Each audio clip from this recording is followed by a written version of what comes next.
بسم الله الرحمن الرحيم الحمد لله رب العالمين الحمد لله الذي خلق السماوات والأرض وجعل الظلمات والنور ثم الذين كفروا بربهم يعدلون نحمده تعالى ونستعينه ونستغفره ونعوذ بالله من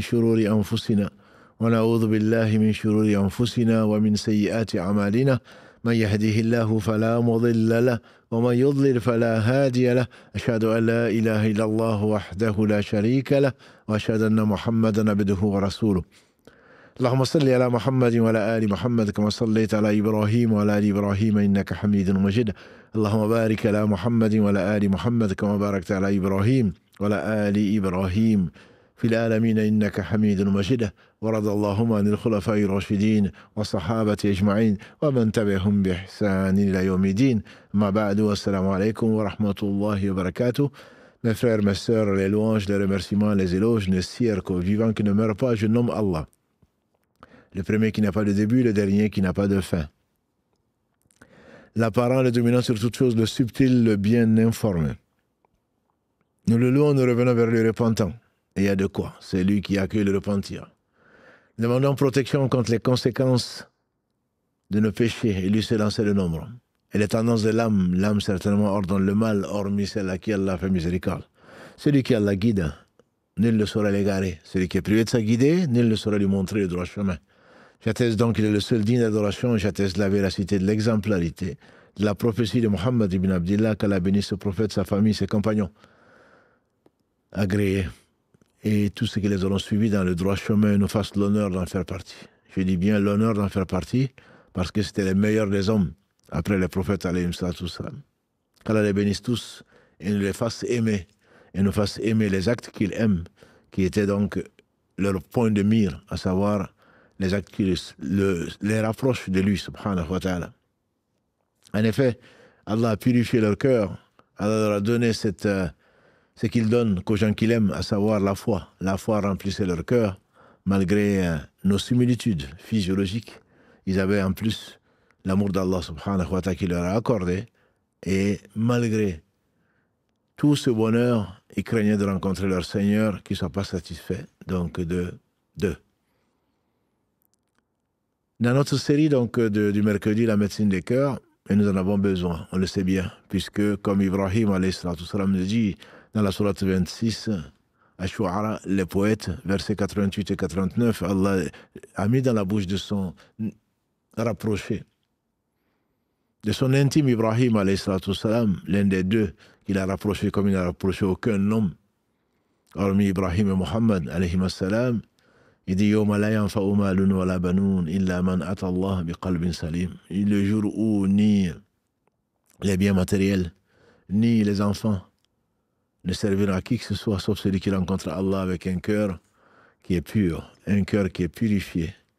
Et donc, c'est la raison pour laquelle on se focalise dans ce live du mercredi sur la médecine des cœurs. Nous en avons tous besoin. Nous sommes tous malades, sauf celui qui Allah guérit. Subhanahu wa ta'ala, qu'Allah nous guérisse.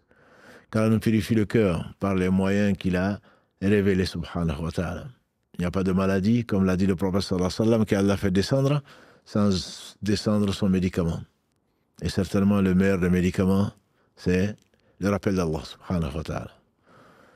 Faire son bilan, voir de quoi on souffre, ce n'est pas être pessimiste, au contraire. Comme je le disais souvent, même les animaux sauvages, même les fauves, on arrive à les dresser. Comment toi, ma soeur, mon frère, tu es là en train de dire non, moi je suis comme ça. Moi dans ma famille on est nerveux. Moi dans ma famille on est ceci. C'est pas ta famille qui compte. En effet, Satan a pris place avec ses suggestions comme on l'a vu la semaine dernière. C'est l'un des obstacles majeurs à la purification des cœurs. C'est l'un des obstacles majeurs à ta réforme. Et c'est l'un des moyens les plus utilisés par cet ennemi d'Allah, ennemi de lui-même, pour nous éloigner d'Allah subhanahu wa ta'ala et pour nous empêcher donc de reconnaître notre faiblesse. Et pourtant, nous avons été créés faibles, comme vous le savez, le verset 28 de la sourate 4, Allah dit wa khuliqa al-insanu da'ifa. L'homme a été vraiment créé faible. Et les meilleurs d'entre nous, malgré nos faiblesses, c'est ceux qui se rappellent Allah et reviennent repentants vers Allah subhanahu wa ta'ala. Donc avant cela, il faut un diagnostic. C'est ce que nous avons essayé de faire dans les 10 premiers épisodes, un diagnostic de savoir où est le mal et ensuite la guérison, ce que Allah accorde subhanahu wa ta'ala. Donc Satan a dominé beaucoup de gens. Et comme Allah le dit dans le verset 20 de la sourate 34, il dit subhanahu wa ta'ala, peu s'en est fallu que Satan, que sa présomption, son soupçon, ses calculs, son vouloir ne se réalisent. À savoir que la part de l'enfer est connue, comme je le dis souvent, 999 sur 1000, et les compagnons ont eu peur parce qu'ils croyaient en l'au-delà. La croyance en l'au-delà est l'un de ces éléments de la foi, un article ô combien central, au point que le prophète alayhi sallam disait « Man kana yu'minu billahi wal yawmil akhir » celui qui croit en Allah et au jour du jugement dernier. Dire « je crois en Allah », nous sommes nombreux à le dire, mais est-ce que vraiment on croit au jour du jugement dernier? J'en doute. Quand on voit nos comportements, j'en doute. Quand on sait que personne ne bougera d'un pas avant de rendre compte de ses biens, où il l'a eu, comment il les a dépensés, de la science qu'Allah fait descendre, nous qui sommes si négligents pour apprendre notre religion. Pourtant, la recherche de la science est une obligation pour chaque musulman. Il ne s'agit pas, bien entendu, d'être mufti ou d'être un savant ou sortir de l'université. Il s'agit de ce qui te permet de connaître Allah, de l'aimer, de te rapprocher de lui. Ça, c'est une obligation pour tout musulman, et donc pour toute musulmane. Et ton corps, qu'est-ce que tu en as fait? Qu'est-ce que tu as fait de ton corps? Les biens, c'est qu'Allah t'a donné comment tu les as utilisés. Qu'Allah nous facilite et nous fasse rentrer au paradis sans nous demander des comptes. Ce Satan donc est là sur notre route. Et quand je parlais de 999, certains m'ont fait remarquer, oui, les compagnons ont eu peur, ils ont eu peur. Et le prophète m'a dit, vous serez un, et eux, ils seront, les 999 seront les Gog et Magog. Ce sont des humains, comme on le sait, c'est l'un des 10 grands signes de la fin du monde. Mais n'oublie pas, mon frère, ma soeur, que Atadirun Amal Muflis a dit le prophète sallam.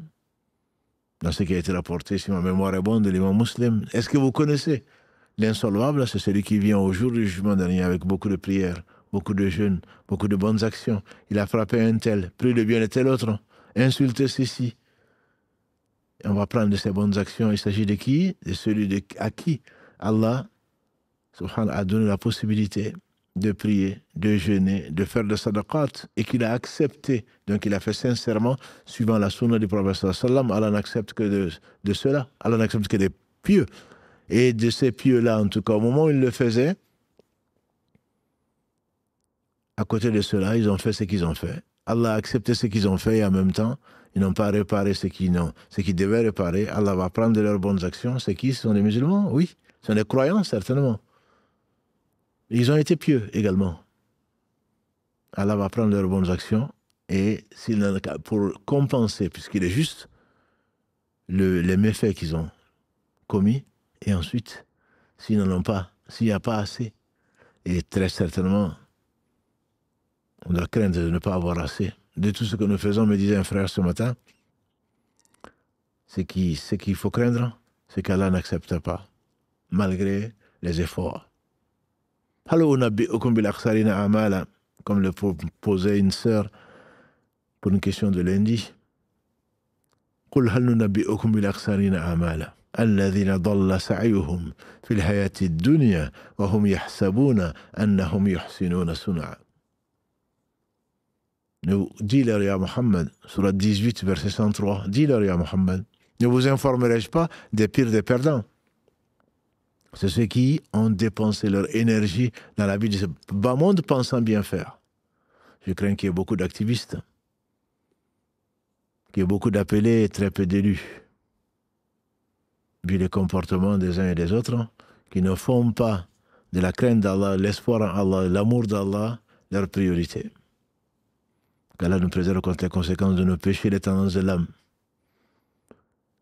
Et donc ce Seigneur subhanahu wa ta'ala nous a donné ce dont nous avons besoin pour nous protéger de Satan. Satan, il va enjoliver ce qu'on a vu la semaine dernière.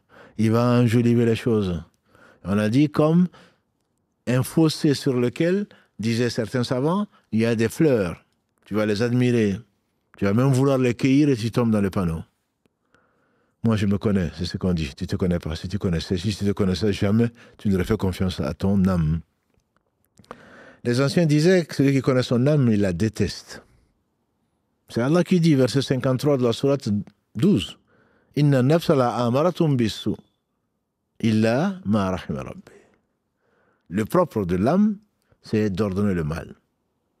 Exception faite donc de celle à qui Allah fait miséricorde. Et il y en a eu. Il y en a, j'espère encore. Des âmes qui sont purifiées, qui rejoignent leur Seigneur subhanahu wa ta'ala. Ya ayatun nafsu mutama'inna. Irji ila rabbiki radiyatan mardiya.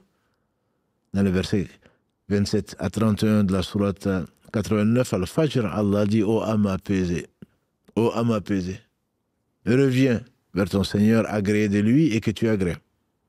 Là, ce sont les âmes qui sont apaisées, qui ont été purifiées, qui ont وَأَمَّا خَافَ مَقَامَ رَبِّهِ وَنَهَى النَّفْسَ عَنِ الْهَوَى فَإِنَّ الْجَنَّةَ هِيَ الْمَأْوَى.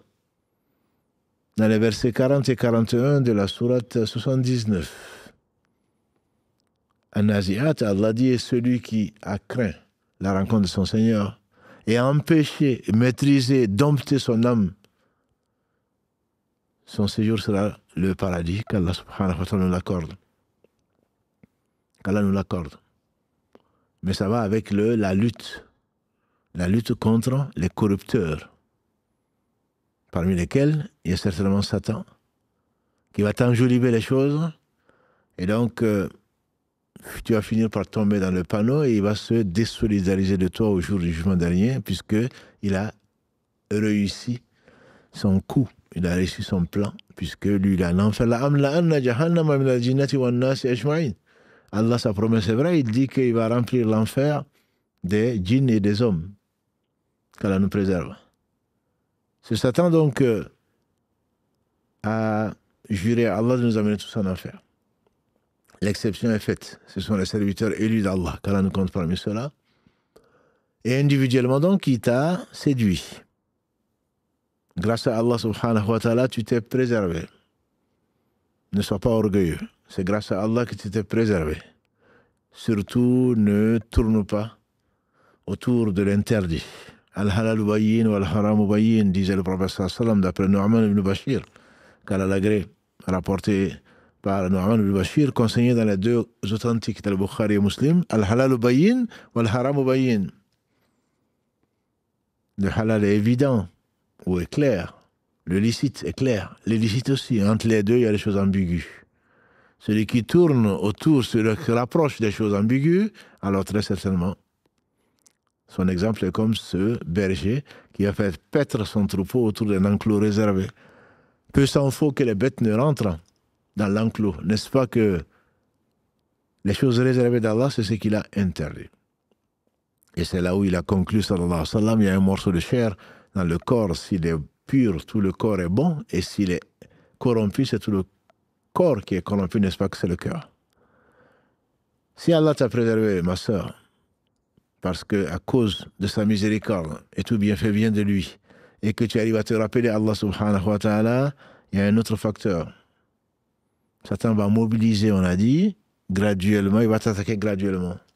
Si grâce à Allah subhanahu wa ta'ala tu crois en lui, si grâce à Allah tu n'es pas un innovateur, si grâce à Allah tu as évité les grands péchés, et Allah t'a promis subhanahu wa ta'ala que si tu évites les grands péchés, il va te pardonner. Verset 31 de la sourate 24. Quand Allah subhanahu wa ta'ala te le dit, c'est la fin de ce verset quand il a ordonné de porter le hijab.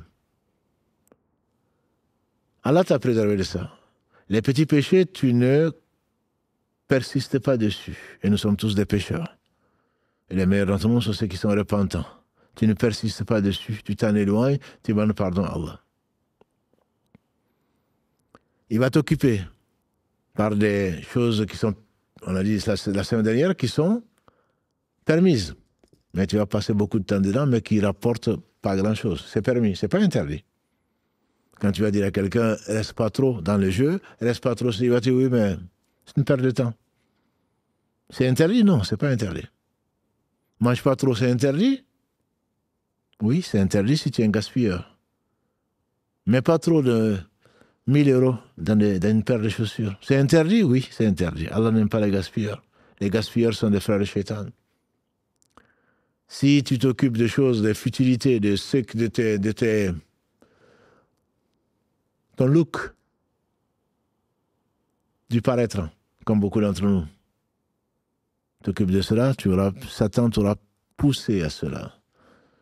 Et certainement, ton compte risque d'être difficile. À quoi tu as utilisé ce qu'Allah t'a donné, à supposer que tu l'as acquis licitement. Ensuite, il va te pousser, toi qui as abandonné tout cela, à faire des choses peut-être utiles, mais qui rapportent beaucoup moins. Et ensuite, si grâce à Allah, tu as pu résister à tout cela, il va mobiliser son armée. Des ennemis que tu ne connais pas ou que tu connais, de la famille, qui prétendent t'aimer et pour te poser des problèmes, pour te traiter d'intégriste, pour te traiter de radicalisé, pour te traiter de trop aimer la vie de l'au-delà, d'être quelqu'un qui exagère. Et ça, ce sont des gens qui prétendent être ton ami. C'est comme ton âme. Hein? Ce sont des amis qui sont ignorants. Ils ne savent pas. Prie pour eux. Ils ne savent pas, ils ne les écoutent pas. Ce sont des satans humains qui vont t'amener, ça peut être ton père, ça peut être ta mère, mais dis-leur une parole douce et bienveillante. Parce que ta conviction, c'est que Allah sait, et nous, on ne sait pas. Si Allah t'a donné ce qu'il a donné aux gens qu'il a aimés, si Allah t'a encouragé, Allah t'a apaisé avec ce que tu fais, n'écoute personne. Ce sont des chéatines. Je ne dis pas qu'il faut traiter ton père de Satan ou ta mère de Satan, mais simplement Satan les a manipulés. Satan les a enjolivés ce qu'ils font, et la jalousie humaine, l'une des 3 sources de tous les péchés, va amener les gens, y compris tes amis, à t'envier quelque part. Mais je suis là pour qui il se prend. Ça devient de l'orgueil. Si seulement je pouvais faire comme lui, mais non, je ne fais pas comme lui. Je vais ramener l'autre, comme on le sait et comme on le dit souvent dans nos familles. Il ne faut pas qu'il y en ait un qui réussisse. Le paradis, il y aura un qui ira au paradis sur 1000, des fils d'Adam, il ne faudrait pas que ce soit lui. Il faudrait qu'on aille tous, ou alors qu'on aille tous en enfer. Voilà ce que leur âme les suggère, et voilà ce sur quoi le shaitan les fait travailler, et les fait glisser cela. Donc là, tu as un environnement qu'il faut maîtriser, grâce à Allah subhanahu wa ta'ala. Dans ce 11e épisode, donc, on va essayer de parler un peu de cet environnement-là, de ce qui est, on a parlé de l'âme. On a parlé des vices, de la corruption de l'âme et les sources de corruption de l'âme. On a parlé la semaine dernière donc des facteurs extérieurs à l'âme. Il y a l'âme dont on a parlé. Donc dans 9 épisodes, dans le 10e, on a parlé de facteur principal de communication de vecteurs, qui est Satan, et un autre vecteur, qui sont les satans humains et les satans djinns. Les satans humains et les djinns, qui sont des shéatines. Et on ne peut pas les appeler ainsi, mais en réalité, ils sont possédés parce qu'ils sont conduits. Ils n'en ont même pas conscience. Ils veulent peut-être faire du bien, mais en réalité, ils ne connaissent pas le bien. Et ils ne le font pas non plus. Et donc, c'est cette compagnie, entre guillemets, qui peut amener à la corruption. Et de cette compagnie, il y a beaucoup de choses à dire. Mais on va essayer de les résumer, Inch'Allah. Ibn Qayyim, qu'Allah lui fasse miséricorde, il dit qu'il y a 4 types de compagnies. Une compagnie qui est indispensable. Compagnie qui est indispensable. C'est comme le manger, c'est comme le boire, c'est comme la respiration. Tu en as besoin. C'est les héritiers des prophètes, alayhi salatu wassalam, c'est ceux qui te rappellent Allah subhanahu wa ta'ala, rien qu'à leur vue, à leurs actes, à leur dire, à leurs paroles. Tu en as besoin chaque fois que tu peux, et plus tu en as, mieux c'est. Ça, c'est la science qui est utile, bien entendu. Les prophètes, il n'y en a plus. Le meilleur d'entre eux, c'est Muhammad sallallahu alayhi wa sallam, c'est le sceau également de la prophétie. Verset 40 de la sourate 33, mais en même temps, Allah a voulu faire hériter cette communauté de cette science. Man yuridullahu bihi khayran yufaqihu fi din, a dit le prophète sallallahu alayhi wa sallam. Celui à qui Allah veut du bien, il lui fait comprendre sa religion. Et qu'Allah les bénisse. Ces savants, la communauté. Innama yakhsha Allah min ibadihi al-ulama, verset 28 de la sourate 34. Ne craignent vraiment Allah que les savants. Les ulama, les savants. Pas ceux qui le prétendent, mais ceux qui le sont. Et donc, ce Seigneur, subhanahu wa ta'ala, a voulu qu'il y ait des hommes qui orientent les gens vers le bien. Ce sont les héritiers des prophètes, comme l'a dit le prophète sallallahu. Or, les prophètes ne laissent ni dinar ni dirham, ils laissent la science. Celui qui en a eu beaucoup a eu un grand bien. Ça, ce sont les savants qu'Allah les bénisse. Il ne s'agit pas de les adorer, bien sûr, et encore moins de prendre leurs paroles comme paroles de Coran. Et le Cheikh Uthaymin, qu'Allah les fasse miséricorde, il dit une phrase dans son livre, la description de la prière du prophète sallallahu que je trouve très jolie. Il dit la preuve, c'est Allah a dit, le messager a dit. Tout autre que ça, c'est un argument, c'est pas une preuve. C'est subtil, hein? C'est un argument, un tel a dit, c'est un argument que j'utilise pour dire que c'est peut-être vrai. Mais la preuve, c'est que la vérité, elle est dans Allah a dit, le messager a dit. Toute autre parole ne peut être qu'un argument en faveur d'une opinion. Et nous, on prend aujourd'hui, comme me disait un jeune il y a une dizaine d'années, il dit, je suis venu aux conférences et je n'entends que telle personne a dit, je n'entends pas Allah a dit, le messager a dit. Et c'est ce que l'on trouve malheureusement parfois dans nos cercles d'études, souvent, un tel a dit, tel cheikh a dit, tel machin a dit. Est-ce que Allah l'a dit? Est-ce que le messager a dit? On prend de tout le monde, fait-on dire à l'imam Malik qu'Allah fasse miséricorde, ou à son principal enseignant, au moins au début, à Rabia, à Ra'i, qu'Allah fasse miséricorde. On prend de tout le monde, on laisse de tout le monde, sauf de celui qui, donc, est dans cette tombe parlant du prophète sallallahu. C'était soit l'imam Malik, soit Ibn Abbas plutôt. Rabbi Ra'i, c'est à lui qu'on fait dire, quand quelqu'un est venu donc demander comment le Seigneur s'est élevé au-dessus de son trône. On dit que c'est l'imam Malik qui a répondu, d'autres disent que c'est son maître, peu importe. C'est juste pour la précision ou la rectification. Donc, cette bonne compagnie, c'est celle des hommes qui te rappellent Allah. Ce sont des femmes qui te rappellent Allah. La crainte d'Allah est dans leur cœur. Et le prophète sallallahu nous a dit, d'après Sahl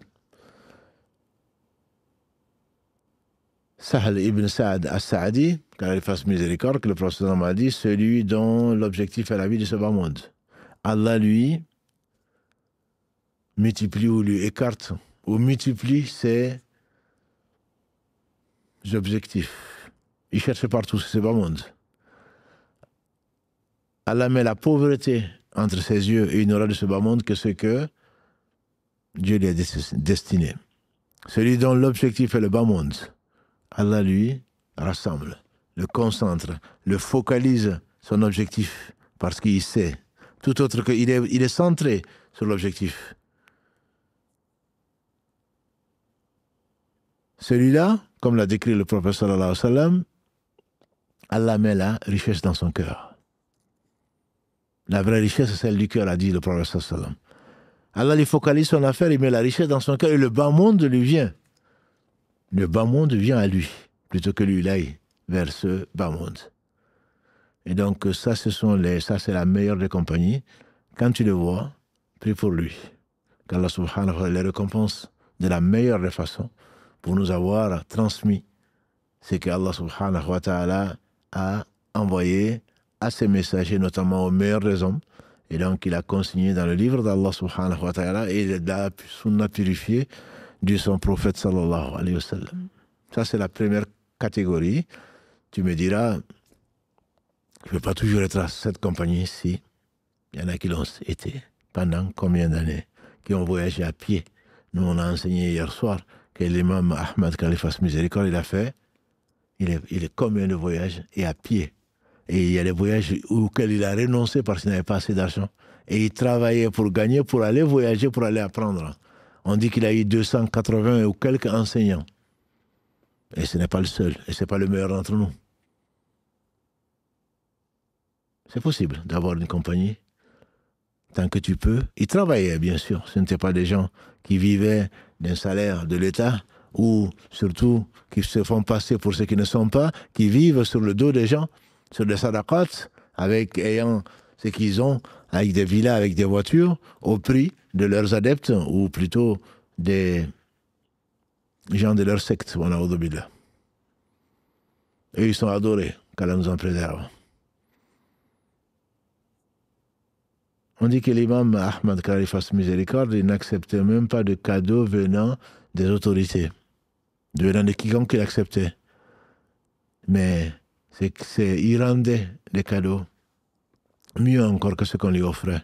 Et ça, ce sont les savants. Ça, c'est az-zuhud. C'est l'ascétisme. C'est pas monde qu'est-ce qu'il représente.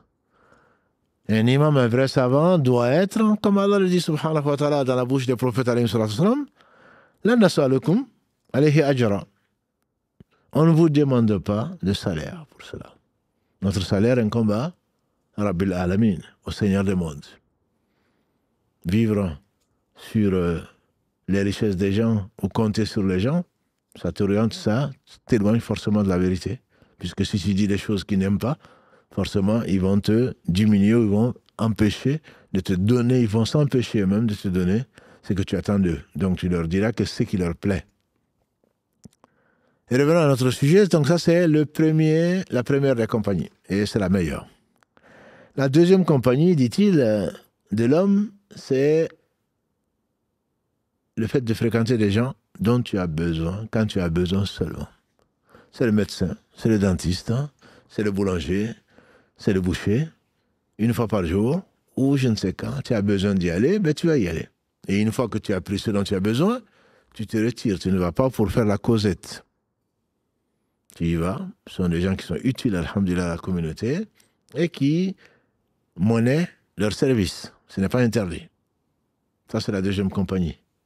Là, tu es obligé d'y aller, mais ne traîne pas là. Ne traîne pas là. Troisième compagnie, il dit Ibn Qayyim, quand il fasse miséricorde, c'est les gens qui sont lourds. Quand il les a fréquentés, il te met un mois à t'en remettre. Soit ils essaient de te faire rigoler, soit ils racontent n'importe quoi, soit alors, ils se parlent surtout d'eux. Bien sûr, ils n'écoutent pas les autres, ils ne parlent que d'eux. Ou alors, ils inventent des histoires. Alors, certainement, quand tu sors de là, ton cœur n'a pas été purifié. Tu as oublié Allah subhanahu wa ta'ala. Ils ont parlé que de ce bas monde et de ces faux clinquants. Ça, c'est la troisième catégorie qu'Allah nous en préserve. C'est ceux qui, malheureusement, dans les grains ou ailleurs, se retrouvent. Moi, je vais prendre de l'air. Je vais voir mes copains. Qu'est-ce qui t'apporte? Un hadith, un verset, la crainte d'Allah, ordonner le bien, interdire le mal? Non. Et pourtant, mes frères et sœurs, surtout mes frères, qui aiment bien sortir pour faire du thé devant les devantures des maisons en Afrique de l'Ouest en particulier, le prophète sallam, Abu Saïd al-Khudri, Abu Saïd al-Khudri, il a dit que le prophète sallam est sorti un jour, il a dit, qu'est-ce que vous faites là à rester aux devantures ou dans la rue, à vous asseoir dans la rue? Il dit, ne le faites pas. Ils ont dit, ya Rasulallah, on n'a pas d'autre endroit où se réunir. Il a dit, alors si vous persistez et vous n'avez pas d'autre choix, ou vous persistez à faire cela, alors donnez à la rue ses droits. Ils n'ont pas faim de savoir. Ils ont dit, ya Rasulallah, quels sont les droits de la rue? Il a dit, rendre le salam. Verset 86 de la sourate 4, Allah dit, si on vous salue d'une salutation, rendez mieux ou au moins rendez pareil. Et donc, ça c'est une obligation de rendre le salut dans l'islam. C'est l'un des 5 droits, dans une version, l'un des 6 droits d'un musulman sur son frère et sur sa sœur, bien sûr. Radd al-Basar, le fait de baisser les yeux. On en a un peu parlé par rapport notamment à la passion charnelle. Ordonner le bien, interdire le mal. Toi, tu es là, tu fais que prendre du thé. Mais tu ne dis rien. Non, moi, je ne dis rien de mal. Mais tout ce que tu entends, Man yara minkum munkaran, encore une fois, c'est Abu Saïd al-Khudri qui l'a agréé dans ce qui a été consigné. Dans l'authentique des musulmans, le prophète sallam a dit, celui d'entre vous qui voit un fait blâmable, qu'il le change de sa main. Ça, c'est l'autorité. Et tu as une autorité dans ta famille. S'il ne peut, de sa langue. Tu ne peux pas entendre qu'on est en train de critiquer les uns et les autres, les gouverneurs, et ils refont le monde, et les parents, et ceci et cela, et puis soit en rigoler, soit te taire. Si tu ne peux pas, tu dois partir. Tu ne dois pas rester là. On commence, on refait le monde pendant des heures et des heures. Est-ce que tu oublies que les anges sont là pour enregistrer? Est-ce que tu oublies qu'Allah, il te voit? Et tu prétends aimer Allah, et après, l'appel à la prière, les plus pieux d'entre eux se lèvent et vont faire les ablutions pour y aller. Après avoir mangé la chair des gens. Parce que ce que tu as entendu, ou tu n'as rien dit, tu es considéré comme faisant partie de cela. Tu n'ordonnes pas le bien, tu n'interdis pas le mal, le minimum c'est le cœur. Ça c'est quand tu ne peux pas changer par la langue. On préfère garder les copains, garder les copines, garder crainte par crainte pour le père et mère, pour la belle-mère, et ne rien dire qui plaise à Allah subhanahu wa ta'ala, ou ne pas interdire des paroles que Allah n'aime pas subhanahu wa ta'ala. Ça fait partie des gens qui, quand tu te lèves du grain, quand tu te lèves de leur assise, tu te demandes pourquoi tu t'es laissé. Tu as perdu du temps, certes, pourquoi tu t'es laissé aller. Quatrième compagnie, c'est la pire. C'est la compagnie des innovateurs. Qui te parlent de choses et d'autres, pensant, je te donne des faïdas, comme ils disent. Celui qui fait ça, il va avoir ça. Celui qui fait ça, il va avoir ça. C'est loin de la sunna du prophète sallam, et Allah ne l'accepte pas. C'est des faux savants et qui inventent sur la religion ce qui n'est pas dans la religion. Or, la religion est complète, elle est parfaite. Ça, c'est des gens qui t'injectent du poison. On a la petite dose. Et comme tu ne connais pas ta religion, et comme tu veux passer par la fenêtre en général, celui qui fait ça, il a ça. Voilà, c'est tout ce qui t'intéresse. Donc je peux faire tout, je reviens, je récite 46 fois Qul Allahu Ahad, Allah me pardonne tout. Ou je fais tout, je vais à la Umrah, et Allah me pardonne tout. Non. Le Seigneur, certainement, est miséricordieux. Il n'a pas besoin de nos actes, ni de quoi que ce soit. Simplement, la rahma d'Allah est proche des gens qui font le bien, des bienfaisants. C'est fawaïd qu'on te donne, pluriel de faïda qu'on te donne, c'est ce qu'on rajoute en fait, un cadeau, si on peut l'appeler ainsi. Faïda, c'est une chose en plus que je te donne. Comme ils aiment bien le dire dans certains pays, généralement ça n'a pas de source. Ça n'a pas de source. Ce sont des choses que l'on répète. En effet, c'est l'une des choses les plus difficiles à contrôler dans l'environnement. L'homme est de nature sociale. Allah nous a créés, comme d'autres espèces, qui aiment être en groupe. On n'aime pas la solitude. L'homme a horreur de la solitude. Et ceux qui se sont imposés, on fait le contraire. Il y a un moment de solitude, bien sûr, que tu dois respecter avec toi-même, soit dans la prière, soit dans la méditation, dans ton dhikr, tu fais ton bilan. Et tu vois, est-ce que tu peux ou non, qu'est-ce que tu as fait, demander pardon et essayer de réparer tes fautes, te retrouver comme si c'était dans ta tombe, parce que là, tu seras seul, sauf avec tes bonnes actions ou tes mauvaises actions, en compagnie de cet homme, soit d'une belle allure, parce que ce sont tes bonnes actions, soit alors d'une mauvaise allure, et ce seront tes péchés. Lui te connaît, toi, tu ne le connais pas. Allah va te réjouir dans ta tombe parce que tu as laissé derrière toi de bonnes actions qu'Allah va transformer donc en un homme d'une belle apparence, comme l'a dit le prophète sallallahu alayhi wa sallam, entre autres dans le hadith rapporté par Abarra ibn Adib. Allah a agréé un très long hadith, mais effrayant, mais que tout le monde va vivre parce que c'est une réalité. Il ne parlait pas de lui-même sallallahu alayhi wa sallam. On disait donc, l'homme est de nature sociale. Il n'aime pas la solitude, ce qui fait que partout où il retrouve ses semblables, il va vouloir aller vers eux. Il va les reconnaître. Les âmes, comme l'a dit le prophète sallam, c'est comme une armée, celles qui se reconnaissent s'assemblent. Donc, quand c'est un enfant, Allah subhanahu wa ta'ala a voulu que ce soit une éponge. L'être humain est cette espèce qui a besoin de temps pour s'éduquer. Les savants de l'éducation disent qu'il n'y a aucun animal, il n'y a aucune espèce animale qui a besoin de temps pour être éduqué. Pendant au minimum 2 ans, il traîne entre les pieds de ses mères, de sa mère plutôt, qu'Allah leur fasse miséricorde à nos mères croyantes. Et ensuite, il apprend. Jusqu'à 7 ans, il ne retient pas grand-chose. Il voit, mais c'est une éponge en même temps. Inconsciemment, il emmagasine des informations. Et c'est là où c'est le plus dangereux. Le prophète sallam a dit Kul mawludun yulad ala al-fitra. Chaque nouveau-né naît dans la saine nature. Est-ce que vous avez déjà vu à la fin de ce hadith un animal naître avec des oreilles coupées? Ensuite, ce sont leurs parents qui en font, soit des juifs, soit des chrétiens, soit des adorateurs du feu. Hadith rapporté par Abu Huraira et consigné dans les 2 authentiques, Al-Bukhari et Muslim, qu'Allah les fasse tous miséricorde.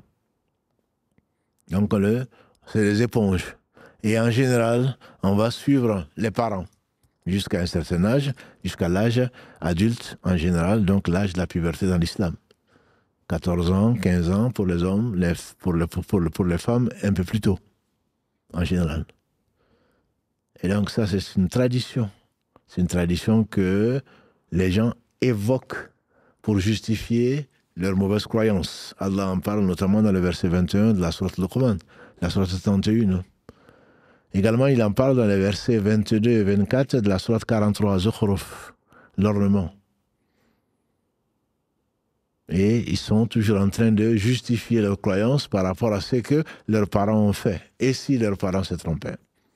C'est là où les jeunes d'aujourd'hui, qu'Allah soit loué, recherchent leur religion.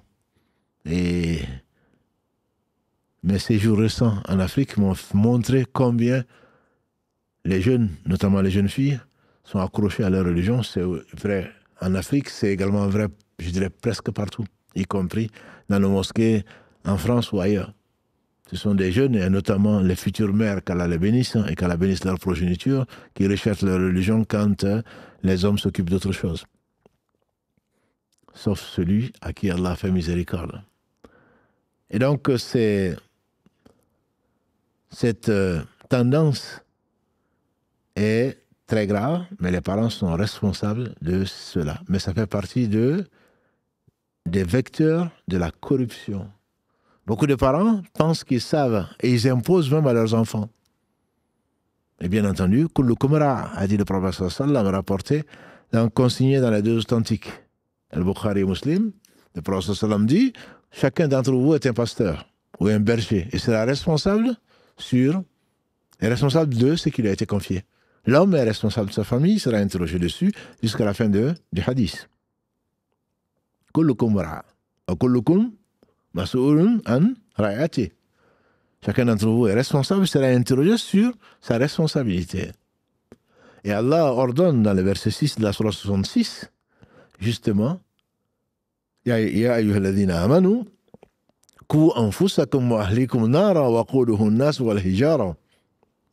Dans la sourate de l'interdiction, At-Tahrim, verset 6, Allah dit, vous les croyants, préservez-vous, vous et vos familles, d'un feu dont le combustible sont les hommes et les pierres. Et donc, on a cette responsabilité-là, mais généralement, on inculque à nos enfants, aux enfants en particulier, des traditions et non pas la vérité. Qu'est-ce que c'est qu'une tradition? Et tu vas même trouver des satans humains. Oui, mais nous sommes on a quand même la culture. Depuis quand la culture a prévalu sur la vérité, sur la révélation? Non, chez nous, c'est comme ça. C'est vrai que dans l'islam, tout est permis sauf ce qui est interdit. Mais en matière de religion, en matière de révélation, en matière d'adoration, tout est interdit sauf ce qui est permis.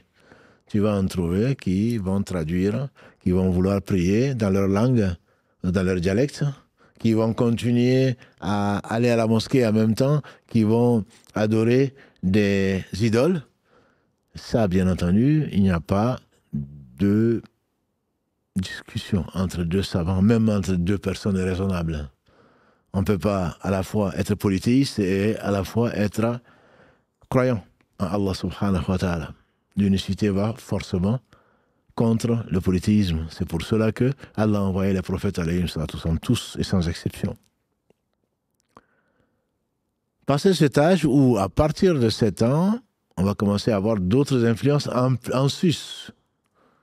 Ce n'est pas des influences en moins, ça ne va pas être remplacé, mais ça va être progressivement remplacé. Mais souvent, c'est les deux. On a des camarades, on a des collègues, on a des amis. Et là, c'est un autre problème. Dis-moi qui tu entres et je te dirai qui tu es. Déjà, tu étais dans ta famille, et on sait de quelle famille tu viens. En général, Allah fait sortir le vivant du vivant. Mais il peut faire sortir, bien sûr, le mort du vivant. Comme le fils de Noé. Ou la femme de Lut, ou la femme de Noé. Les meilleurs hommes que la terre a portés, leur épouse, et un des fils au moins de Noé, va en enfer. Mais Allah peut également faire sortir le vivant du mort, comme Ibrahim alayhi salatu wassalam, l'un des 2 meilleurs hommes que la terre a portés, et qui, pourtant, son père Hazar est un fabricant d'idoles. Mais on n'a pas de mérite dans cela. C'est grâce à Allah subhanahu wa ta'ala par sa miséricorde. De ce fait, donc, on va se retrouver avec une influence supplémentaire. Et aujourd'hui, qu'Allah nous préserve, les enfants apprennent très tôt, et souvent, pas forcément ce qui est utile, quelque chose d'extrêmement grave. Et qu'Allah bénisse leurs mères, nos sœurs et nos filles, qui essaient de s'occuper au maximum de ces enfants, leur fréquentation. Ce qui s'enseigne à l'extérieur n'est pas forcément du bien. On dit que les enfants aujourd'hui, avec la drogue et le reste, c'est très tôt, parce que c'est une source juteuse. Et ils quittent l'école très tôt, ou en parallèle, ils font les guetteurs, ou je ne sais quoi d'autre, ça peut leur apporter beaucoup d'argent. Et toi, tu n'es même pas au courant, parce que tu n'es pas l'éducatrice et l'éducateur que tu dois être et sur lequel tu seras interrogé.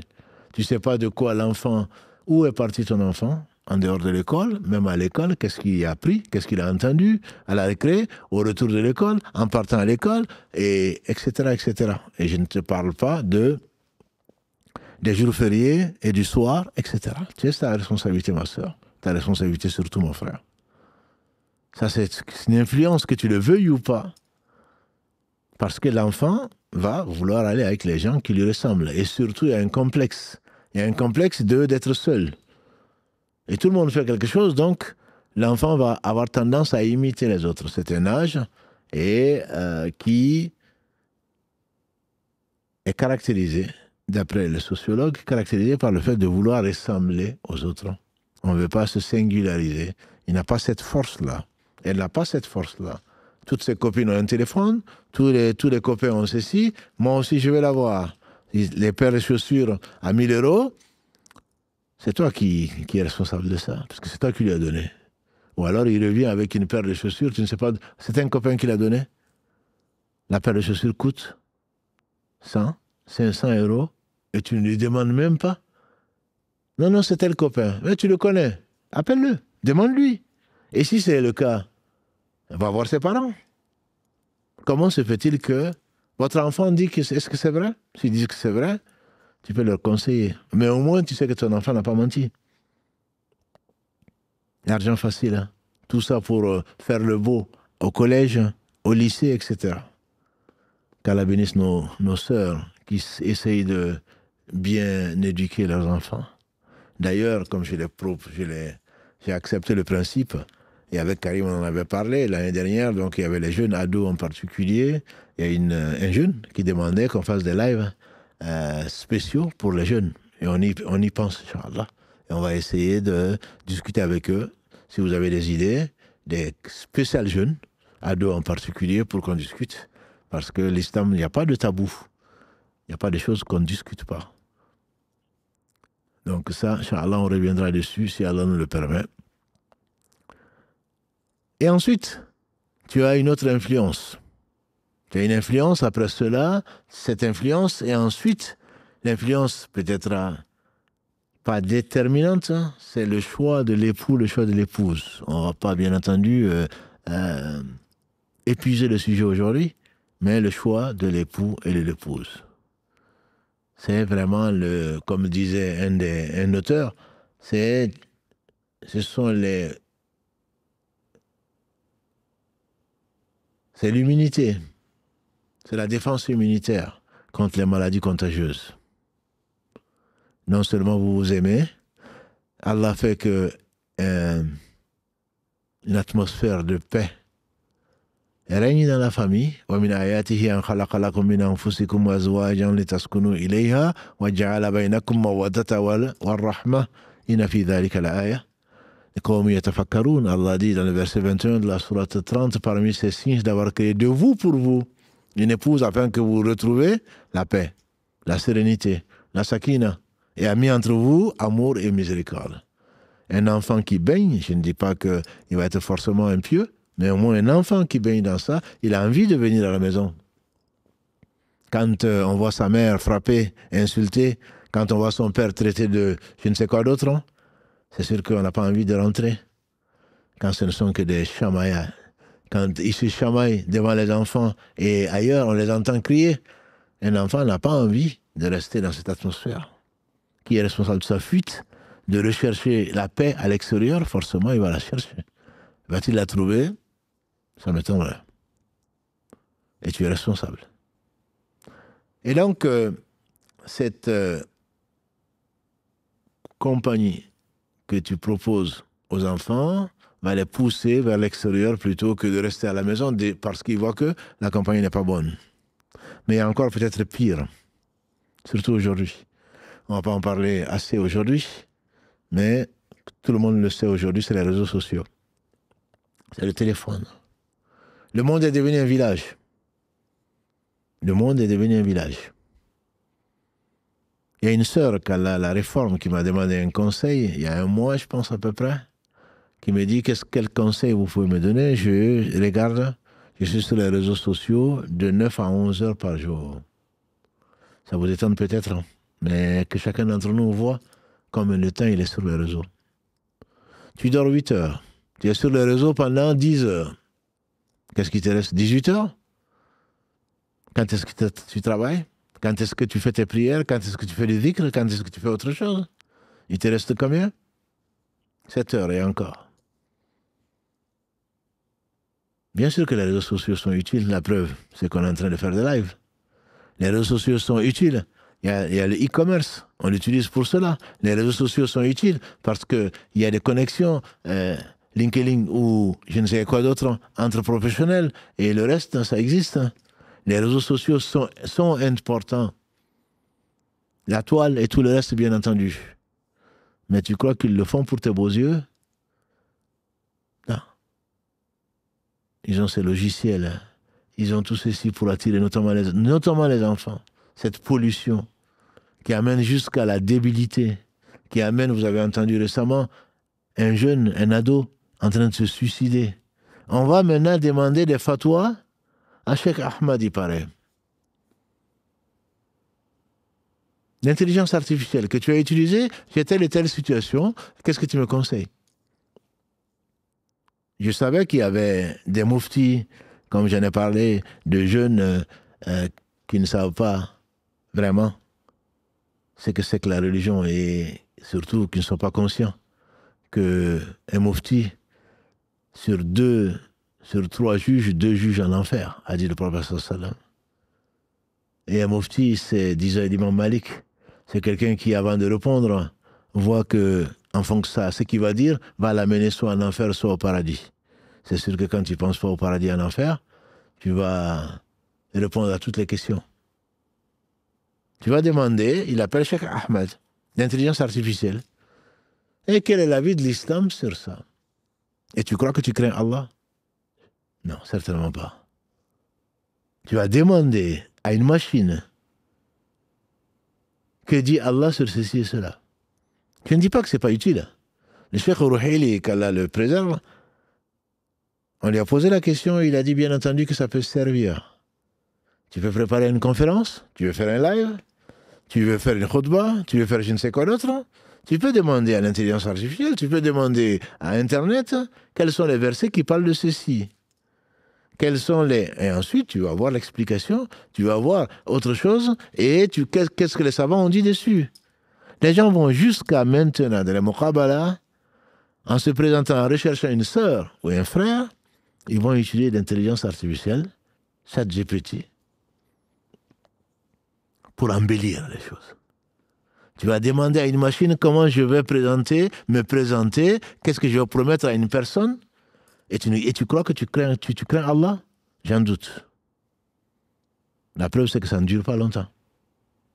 Puisque tu sais l'artificiel. C'est pas ce que tu penses. Tu vas embellir tes promesses, tu vas embellir ce que tu vas promettre à quelqu'un. Est-ce que tu crois en Allah? Est-ce que tu ne sais pas que Allah sait? Tu es faux. Ce que tu vas faire, forcément, il n'y aura pas de baraka dedans. Tu te trompes toi-même, pensant bien faire. Et tu vas compromettre la vie d'une personne. Et il y a encore tellement de choses à dire. La perte de temps.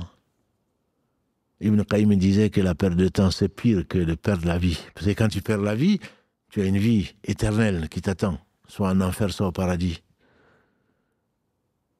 C'est la perte. Quand tu perds du temps, tu perds la vie. Chaque jour, tu te rapproches de l'au-delà. Chaque jour, c'est ta vie en moins. Chaque instant qui passe viendra jusqu'au jour du jugement dernier. On fait dire au prophète sallallahu alayhi wa sallam, chaque jour qui passe vient te dire, je suis un jour nouveau. Profite de moi, sinon je ne reviendrai qu'au jour du jugement dernier. Depuis que tu nais, le compte à rebours a commencé. On ne va jamais te rajouter quelque chose, c'est toujours en moins.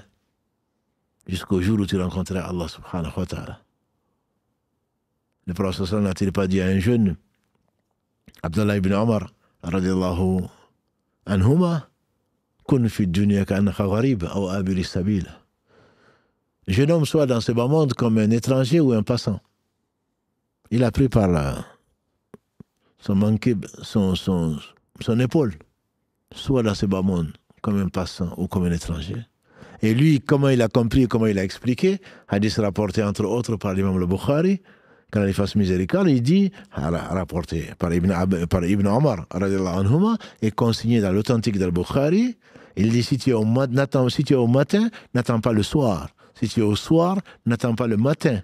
Pour bien faire, bien sûr, prends sur ta vie pour quand tu seras mort et sur ta santé pour quand tu seras malade. Certains ne mangeaient même pas du solide parce que ça leur prenait du temps. Vous connaissez le calcul. Le calcul, on dit que quand tu as 60 ans, et le prophète sallam a dit l'âge moyen de ma communauté, c'est entre 60 et 70, et très peu arrivent à 70. Et c'est le cas, en tout cas, dans les pays à majorité musulmane. Quand tu as 60 ans, on appelle déjà le vieux. Parce que l'espérance de vie, si on peut l'appeler ainsi, chacun ayant bien entendu ce qu'Allah lui a destiné, l'espérance de vie est relativement courte par rapport à ceux d'Europe, mais cela ne leur apportera rien du tout. Bien que le prophète nous a dit, d'après Abu Bakr al-Agré, que le prophète a dit, les meilleurs d'entre nous, c'est ceux qui vivent longtemps dans les bonnes actions. Les pires d'entre nous, c'est ceux qui vivent longtemps dans les mauvaises actions. Et je crains qu'il y en ait beaucoup. Faites leur 80e anniversaire, leur 90e anniversaire, et Dieu seul sait, ça ne fait qu'augmenter le châtiment qui les attend, puisque ça augmente les péchés, qu'Allah nous en préserve. Je disais donc, à 60 ans, on dit, tu as passé 20 ans en train de dormir. Le tiers de ta vie, 8 heures par nuit. Ça, c'est en moyenne. Je ne parle pas des drogués, je ne parle pas des gens qui tuent le temps, je ne parle pas des gens qui font la grasse matinée, 8 heures par jour. Sur tes 60 ans. Jusqu'à 15 ans, Dieu seul sait ce que tu as fait. Enlève ça aussi. On dit que tu as passé 2-3 ans sur les 60 ans à manger, à boire, à aller aux toilettes, etc. Les gens qui ont vraiment compris l'importance de la vie et du temps, qu'est-ce qu'ils faisaient? On dit que Majduddin, qui est le grand-père d'Ibn Taymiyyah, leur fasse miséricorde, on disait que, bon, c'était un savant Hanbali, on disait qu'il donnait son livre à un de ses élèves qui le lisait quand il allait aux toilettes. Les toilettes étant, bien entendu, ce n'est pas les toilettes ni turques ni anglaises, c'était juste derrière. Donc il y a juste un rideau ou un voile qui séparait les gens, et pour qu'il ne perde pas son temps. On dit que certains mangeaient que du liquide, parce que le temps de mâcher, ça prenait tellement de temps. Ils voulaient gagner, parce qu'ils savaient qu'il n'allait pas revenir. Ils savaient que le temps, c'est la vie. Et nous, on perd du temps. Et quel temps? En train de regarder tout et n'importe quoi. Tu es en train de regarder, qu'est-ce que tu regardes? Et le cœur dans tout ça, mon frère. Le cœur dans tout ça, ma soeur. Quand aujourd'hui, il y a des études sur l'impact des écrans sur le cerveau, ils ne parlent pas du cœur parce qu'ils ne savent pas ce que c'est. Tu passes entre tes séries qui te sont indispensables. Combien de temps tu perds? Qu'est-ce que ça t'apprend? Pour te détendre, eh bien, tu auras toute la mort pour te reposer. Et ce ne sera pas un rêve, ce que tu vas vivre. Ce ne sera pas un rêve. Ce sera la réalité même. Quand tu verras le feu t'approcher de toi dans ta tombe, tu sauras que tu as perdu combien de temps. On te fait rêver, on te promet monts et merveilles. Et les réseaux, il n'y a pas que ça. Tes yeux, Allah te dit, قل للمؤمنين يغضوا من أبصارهم ويحفظوا فروجهم. Verset 30 de la sourate 24, Allah dit, Ya Muhammad dit aux croyants de baisser les yeux et d'être chaste. Allah est parfaitement informé de ce qu'ils font. Et toi, tu es là en train de regarder quoi? Je ne te parle même pas des pervers et les films X. Je te parle de celui qui est en train de regarder. Il n'y a pas un journal que tu regardes. Il n'y a pas un reportage que tu regardes. Il n'y a pas... La fornication, a dit le prophète sallam, et Karim l'a mis en réel, la fornication des yeux, c'est le regard. Et tu es en train d'absorber. Et comment tu veux que ton cœur se purifie avec ça? Allah te dit de baisser les yeux. Le prophète sallam te dit de baisser les yeux, c'était un droit de la rue. Et toi, de la rue, tu l'invites chez toi. Tu ne fais que tout ce que tu vois. Tu crois qu'avec ça, tu peux te concentrer dans la prière? Tu crois qu'avec ça, tu as oublié Allah? Tu crois qu'Allah ne va pas te laisser ne va pas te laisser à toi-même? Voilà, takunu kalladhina nasullah fa ansahum anfusahum ulaika humul fasiqun. Verset 19 de la sourate 59. Ne soyez pas comme ceux qui ont oublié Allah. Allah fait qu'ils sont oubliés eux-mêmes. Voilà les pervers.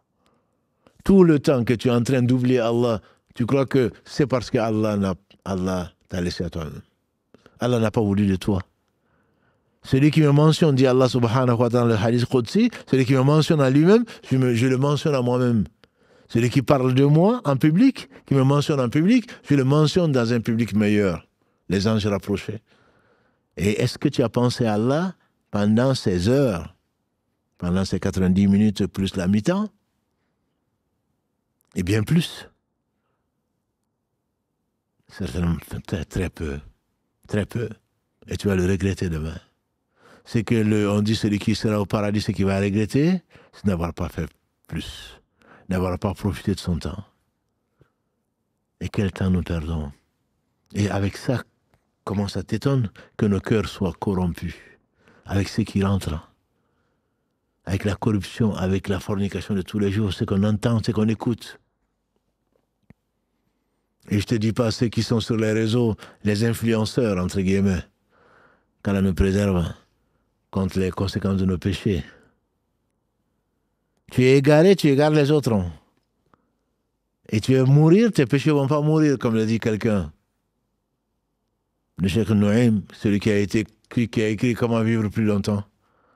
C'est là où j'ai découvert qu'il y a encore pire. C'est que tu meurs, on se dit, ça y est, il est mort. Non, tes péchés ne sont pas morts. Parce que les gens que tu as influencés, les gens que tu as amenés vers le mal, tant qu'ils feront du mal et tant qu'ils enseigneront ce mal-là, ce mal, ils vont le payer, mais également toi dans ta tombe.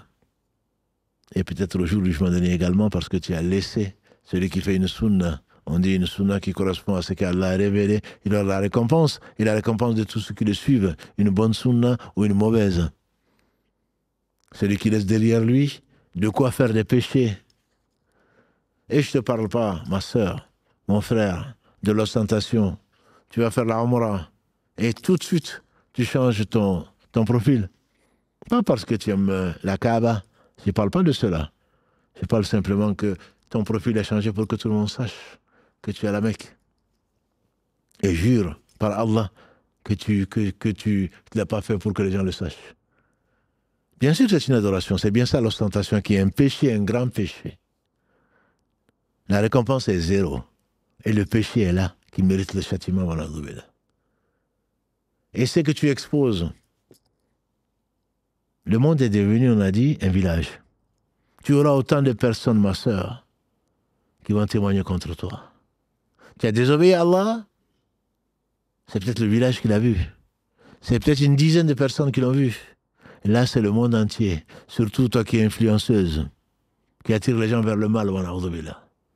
Toi, mon frère, qui te prend pour un savant, qui dit aux gens de désobéir à Allah, parce que maintenant tu es devenu un philosophe ou un réformateur. Je te plains. Wallah, je prie pour toi, pour qu'Allah te guide avant qu'il ne soit trop tard. Parce que tu as le payé. Et le jour où Allah va te guider, comment tu vas guider les autres? Comment tu vas te rectifier? Comment tu vas faire le repentir? Ça concernait que toi encore. Je ne dis pas que c'est facile. Mais facile que ce qu'Allah facilite. Tu as fait un péché, c'est entre Allah et toi. Allah a promis à celui qui expose ses péchés de le châtier.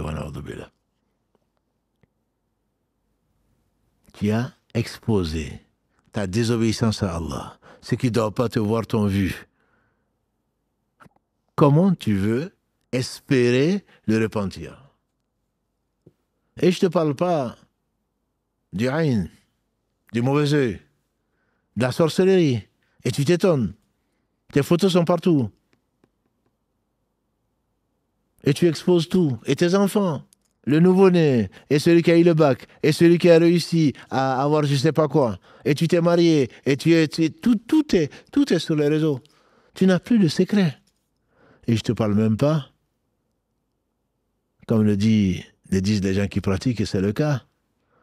Dans la famille, tu viens, chacun est sur son téléphone, chacun est sur son réseau.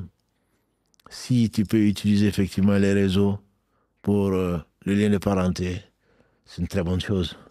Le WhatsApp est devenu maintenant aujourd'hui un outil presque indispensable aux uns aux autres. Mais tu l'utilises pour quoi? Est-ce que tu ne sais pas qu'Allah sait? Tu ne sais pas que ta vie est comptée? Qu'Allah subhanahu wa ta'ala nous réforme, il est déjà assez tard. Juste pour vous rappeler, pour nous rappeler, pour me rappeler à moi-même que le cœur corrompu ne peut pas espérer être guidé dans ce bas monde et connaître le bonheur, encore moins dans l'au-delà. C'est la raison pour laquelle l'âme doit être maîtrisée. Et l'âme aime le confort, l'âme aime la paresse, l'âme aime le paraître. Et donc, si tu ne... Il y a un savant qui disait, j'ai dompté mon âme pendant 20 ans. Je lui ai refusé ce qu'elle veut. Et j'en ai profité pendant 40 ans, ou comme il a dit. C'est un exercice difficile, certes, douloureux même. Mais comme le disait Ibn Qayyim, qu'Allah fasse miséricorde, quelle joie d'avoir une victoire sur son âme. J'ai voulu faire ça. Ça m'a hâte, mais j'ai eu une victoire sur le shaitan. Il va t'attendre par une autre porte, certes. Mais là, au moins, Allah m'a permis de ne pas faire ça alors que j'en avais envie. C'est ça la force de la foi. Mais comment tu vas le faire si ce n'est par le rappel d'Allah? Le rappel d'Allah, non seulement ça t'apaise, le rappel d'Allah éloigne shaitan. Le rappel d'Allah nourrit le cœur. Notamment la demande de pardon d'Allah subhanahu wa ta'ala. Allah nous a révélé tout ce dont on a besoin, notamment les 2 dernières sourates, pour te dire que tes ennemis ne sauront avoir du pouvoir sur toi si ce n'est parce que tu t'es laissé aller. Et Allah nous donne entre autres dans le verset 201 de la sourate 7 quelle attitude à avoir si tu as oublié, ça arrive, ton père a oublié Adam. Tu as oublié, c'est normal. Mais quand un groupe de shaitan te touche, et tu te rappelles Allah. Le dhikr, le rappel d'Allah, subhanahu, il n'y a rien de mieux. Les meilleurs d'entre nous, c'est qui se rappellent le plus Allah. Ce que shaitan craint le plus, c'est que tu te rappelles Allah. C'est pour cela qu'il te manipule. Et tu as l'impression que tu gagnes quelque chose. Et les distractions. اعلموا أنما الحياة الدنيا لعب ولهو وزينة وتفاخر بينكم وتكاثر في الأموال والأولاد إلى آخر الآية verset 20 de la sourate 57. Sachez, on a déjà parlé, que la vie de ce bas monde n'est que jeu, amusement, futilité. وفي الآخرة عذاب شديد. Et dans l'au-delà, il y a un châtiment terrible. ومغفرة من الله ورضوان. Et le pardon d'Allah subhanahu wa ta'ala et sa satisfaction qu'Allah nous l'accorde. Avant qu'il ne soit trop tard, ma soeur, mon frère, Allah t'a donné de quoi résister à ce bas monde. Considère sa parole. Considère que tu n'es là que pour être testé. Et que Allah subhanahu wa ta'ala, dans sa miséricorde, t'a accordé ce qu'il a accordé aux gens qu'il a aimés. T'a donné les moyens de lutter. Et tu as démissionné, il te l'a rappelé. Et il t'a envoyé. T'a donné la force de pouvoir résister. Il faut résister. N'as-tu pas vu que l'enfant que tu veux sévrer se met à pleurer. Il a des nuits qui sont courtes. Parce qu'il souffre. Demande à quelqu'un aujourd'hui de d'éteindre son téléphone, de ne pas aller sur les réseaux pour tout et n'importe quoi. Il va souffrir. Au point que même dans nos mosquées, faire une raka en groupe sans entendre un téléphone sonner, on dirait que c'est impossible. Comme je dis à mes frères, quand tu mets la notification, qui ça perturbe? Tout ça, c'est pour ne rien rater. Alors que tu as raté ta prière. Le vrai voleur, a dit le prophète sallam, c'est celui qui vole dans la prière. C'est celui qui vole dans la prière. Déjà, sans téléphone, il disait que chacun d'entre nous n'a de sa prière que la moitié. Le tiers, le quart, jusqu'au 10e. Et maintenant, avec le téléphone, qu'est-ce qui te reste? Au lieu du tasbih, au lieu du subhanallah, 33 fois, alhamdulillah, 33 fois, Allah akbar, 33 fois, j'ai vu de mes frères. Salam alaikum, la première chose qu'ils font, c'est prendre le téléphone et voir qu'est-ce qu'ils ont eu comme message. Au point que j'ai dit à certains, si je pouvais demander aux gens qui font des cercueils, je leur demanderais de mettre une poche où tu pourras amener ton téléphone avec toi, dans l'au-delà. Qu'est-ce que ça va te servir? À quoi ça va te servir plutôt? Et donc tu ne pourras le faire que si tu fais le muhasaba. Tu ne pourras le faire que si tu te fais ton propre compte. De tes 60 ans, de tes 40 ans, de tes 20 ans. Qu'est-ce que tu as gagné? Fais le compte. Ne passe pas une seule nuit avant de te poser la question, qu'est-ce que j'ai fait de ma journée? On dit qu'Omar ibn Khattab, quand il a la grève, il s'est tapoté le pied en disant, Ya ibn Khattab, qu'est-ce que tu as fait aujourd'hui? Fais le bilan comme un commerçant. Qu'est-ce que j'ai vendu aujourd'hui? Qu'est-ce que j'ai gagné aujourd'hui? Quelles sont mes pertes aujourd'hui?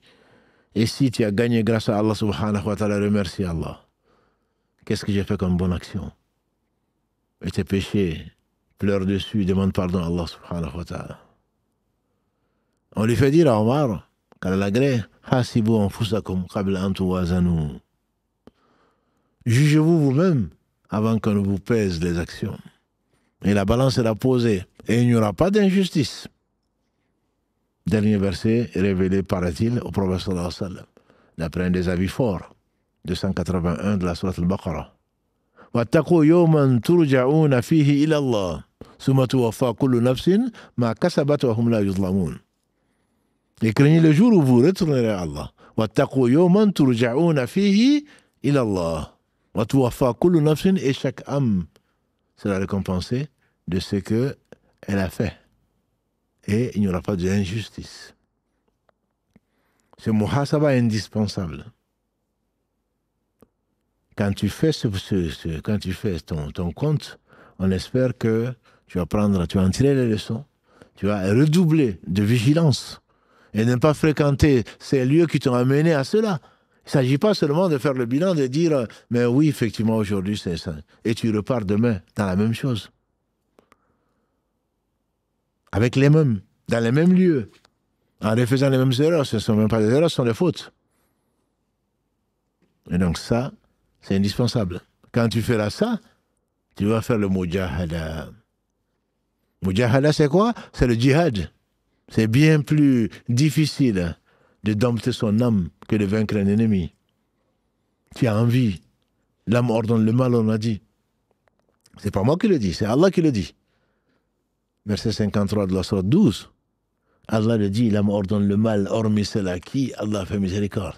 Dans les versets 9 et 10 de la sourate Ash-Shams, 91, le soleil, Allah dit wa nafsin wa ma sawaha fa alhamaha fujuraha wa taqwaha qad aflaha man zakkaha. Qad aflaha man zakkaha. Bienheureux celui qui l'a purifié. Wa qad khaba man dassaha. Et malheureux celui qui l'a sali. Donc ça demande une vigilance de tout instant. Qu'Allah fasse miséricorde à Ibn Qayyim qui disait à propos du verset 200 de la sourate 3. Ya ayyuhalladhina amanu sbiru wa sabiru wa rabitu wa taqullaha la'allakum tuflihun. Ce dernier verset de la sourate 3, Ali Imran, il l'interprète comme ça. Ya ayyuhalladhina amanu, ô vous qui prétendez avoir la foi, sbiru, soyez patients. Il traduit cette patience, vous savez qu'il y a 3 types de patience. Dans l'obéissance, contre la désobéissance, et accepter et supporter le sort, si on peut l'appeler ainsi, le décret d'Allah. Sbiru, obéissez à Allah, c'est comme ça qu'il traduit. Sbiru, patienter dans la bonne action, et c'est pas évident. Combien les gens ont commencé, ils ont abandonné. Tu as commencé, persévère, si on peut l'appeler ainsi. Persévère dans le bien. Sbiru, wa sabiru, montre patience pour ce qui te déplaît dans ses dents et qui t'attire et met une barrière entre toi et l'interdit. Sbiru, investis ton temps, investis ta personne, investis ton intellect dans ce qui va te profiter demain. Sbiru, persiste dans le bien. Wasabiru, résiste au mal. Warabitu. Rabitu, c'est ce qu'on a dit. Certains connaissent l'origine. Rabitu, c'est ce qui a donné les marabouts. Morabet en arabe. Morabet, c'est ceux qui sont en train de surveiller donc le fort, ou surveiller ceux qui sont à l'avant-garde. Rabitu, c'est soyez vigilants. Persévérer dans l'obéissance à Allah, résister aux assauts de Satan et soyez vigilants que Satan ne trouve pas une brèche pour entrer dans le cœur, qui est la forteresse, qui est le siège de tout bien. Sbiru wa sabiru wa rabitu. Et craignez Allah wa taqullah. Craignez Allah, mettez donc un obstacle, une barrière entre vous et la colère d'Allah subhanahu wa ta'ala. La'allakum, il se peut qu'avec ça. Et quand Allah dit la'allakum, c'est que certainement vous allez réussir. C'est la condition sine qua non. Persévérer dans l'obéissance d'Allah. Résister à la désobéissance d'Allah.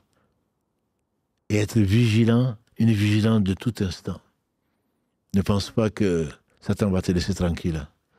Il a dit, il a juré à Allah. Verset 17 de la sourate 7, il a juré à Allah. Je me mettrai à leur droite, à leur gauche, devant et derrière. Et tu ne trouveras parmi eux que très peu de gens reconnaissants. Et malheureusement pour nous, il a dit presque vrai. Il a dit presque vrai. Qu'Allah nous compte parmi ceux qui bénéficieront de la miséricorde d'Allah subhanahu wa ta'ala, et que le corrupteur ou les corrupteurs, hommes et femmes, djinns et hommes, minal jinnati wan nas, et hommes, ne puissent pas éloigner du rappel d'Allah, de l'amour d'Allah, de la compagnie d'Allah subhanahu wa ta'ala, et que notre séjour soit le paradis pour l'éternité, et que Allah nous fasse miséricorde pour que il purifie nos âmes ici-bas, afin qu'on le rencontre avec un cœur qui est pur et qui nous récompense par sa satisfaction et par son paradis éternel. Nous nous demandons de prier sur le prophète sallallahu alayhi wa sallam, d'accorder à nos savants la meilleure des récompenses et de nous préserver des conséquences de nos péchés et des tendances de l'âme. Qu'Allah subhanahu wa ta'ala soit satisfait du prophète alayhi salatu salam, de tous les prophètes sans exception, des gens qui ont recherché sa satisfaction, mais sincèrement. Allah était satisfait des croyants. Et qu'Allah subhanahu wa ta'ala nous fasse l'honneur de faire partie des gens qui les aiment, parce qu'on ne les atteindra pas à la cheville. Mais s'ils sont arrivés là, c'est parce que leur âme a été domptée. Parce que ce bas monde, ils le considéraient comme il devait être considéré. Pas grand-chose. Et donc, notre prochain rendez-vous, Inch'Allah, ce sera avec notre nouvelle émission Savoir et Culture. Le samedi, Inch'Allah, encore à 22h, jusqu'au changement d'horaire ici en Europe, en tout cas. سبحانك اللهم وبحمدك أشهد أن لا إله إلا أنت أستغفرك وأتوب إليك أستغفرك وأتوب إليك أستغفرك وأتوب إليك سبحان ربك رب العزة عما يصفون والسلام على المرسلين والحمد لله رب العالمين والسلام عليكم ورحمة الله وبركاته.